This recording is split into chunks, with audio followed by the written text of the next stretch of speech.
Abordons les bases de la géométrie en classe de 6e. Alors, la géométrie étudiée au collège, en fait, est la géométrie telle qu'elle a été énoncée par Euclide, qui était un savant grec qui vivait au IIIe siècle avant Jésus-Christ. Commençons par le point. Qu'est-ce qu'un point? Le point sera un objet géométrique. Et en fait, ça sera l'intersection de deux lignes. Je m'explique.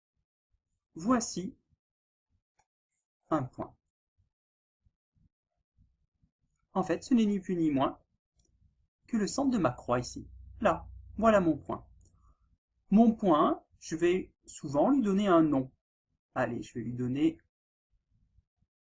Voilà. Le nom du point, c'est le point A. Vous voyez qu'un point va se nommer en majuscule. Donc, faites bien attention. Ça, c'est le nom du point. Mais ce n'est pas le point. Le point, c'est le centre de ma croix. Il est là, mon point. Ça, c'est le point. Donc déjà, c'est la première chose, il ne faudra pas se tromper. Ça, c'est mon point A, ici. Ça, c'est le nom. Je peux le mettre tout autour, un peu n'importe où, pourvu qu'il reste assez proche de ma croix qui constitue mon point.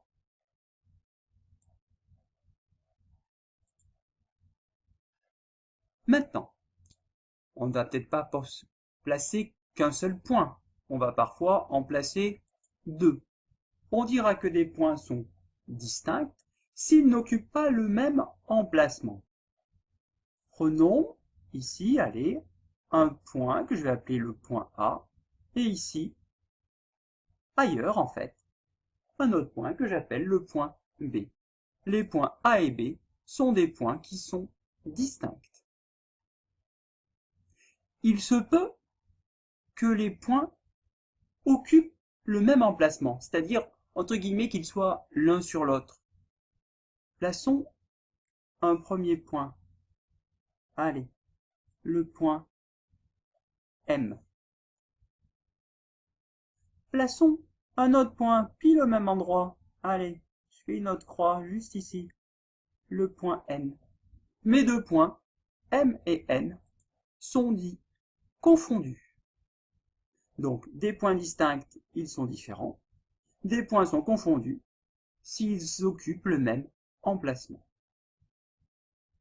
Maintenant, passons à la notion de droite. Qu'est-ce qu'une droite?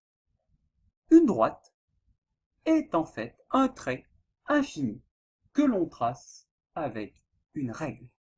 À cette droite, on va aussi pouvoir lui donner un nom. Allez, traçons une droite. Donc, nous avons besoin de notre règle. On va donc tracer un trait le long de notre règle. Cette droite, je vais pouvoir lui donner un nom et je vais l'appeler la droite D. Je vais prendre un D minuscule, puisque les majuscules sont réservées au point, et je la mets entre parenthèses. Je vais d'ailleurs mettre le nom à côté de ma droite. Alors faites attention, il n'y a pas de bout sur une droite, puisqu'une droite est infinie. Alors bien évidemment, comme c'est infini, on ne peut en tracer qu'une partie, mais si on veut prolonger, on peut, de chaque côté. Passons maintenant deux points distincts sur notre page. Allez, le point A, le point B. Combien de droites peut-on tracer qui vont passer par le point A et par le point B? Oui, il n'y a qu'une seule droite qui passe à la fois par le point A et à la fois par le point B. Traçons donc cette droite. Il faut être précis. Voilà ma droite. J'insiste sur une chose. Vous voyez là, je ne me suis pas arrêté au point A, j'ai dépassé. Je ne me suis pas arrêté au point B, j'ai dépassé.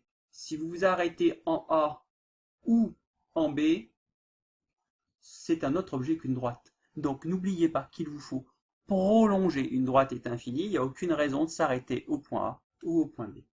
Alors maintenant, donnons-lui un nom à cette droite. On ne va pas faire comme tout à l'heure et proposer un nom avec une lettre minuscule D, D1, D2, surtout pas. Pourquoi? Parce qu'on a déjà des indications sur cette droite. Cette droite, elle passe par les points A et B. Et comme elle passe par les points A et B, on va dire et on va noter que c'est la droite AB. Et on va écrire la droite, comme tout à l'heure, la même notation entre parenthèses. Par contre, les points A et B sont en majuscules, puisque A et B sont deux points de la droite. Ou on pourrait très bien le donner dans un ordre différent, c'est-à-dire BA. Une propriété, celle que l'on vient de voir.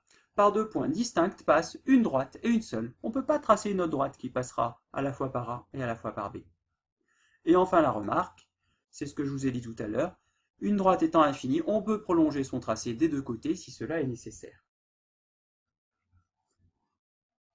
Une question quand même qu'on pourrait se poser.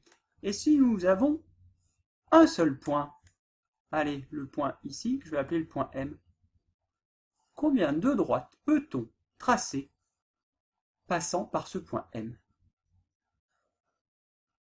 On peut en tracer, allez, une déjà.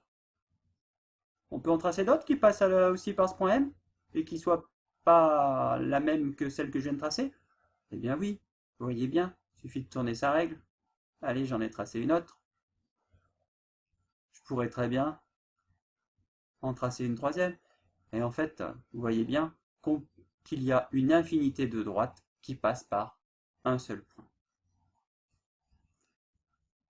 Allez, passons désormais à ce qu'on appelle les points alignés. Maintenant, qu'est-ce qu'on appelle des points alignés? Des points sont alignés s'ils se trouvent sur une même droite. Comment va-t-on faire pour tracer trois points alignés? Il suffira donc de tracer une droite. Voilà. Donc on prend notre règle et on va tracer une droite. Allez, on veut trois points qu'on va appeler A, B, C. Le point A, ici. Alors on pourrait se demander, mais pourquoi j'ai pas fait une croix comme tout à l'heure? Et la croix, si vous regardez bien, elle y est déjà. J'ai tracé qu'un petit trait, très bien.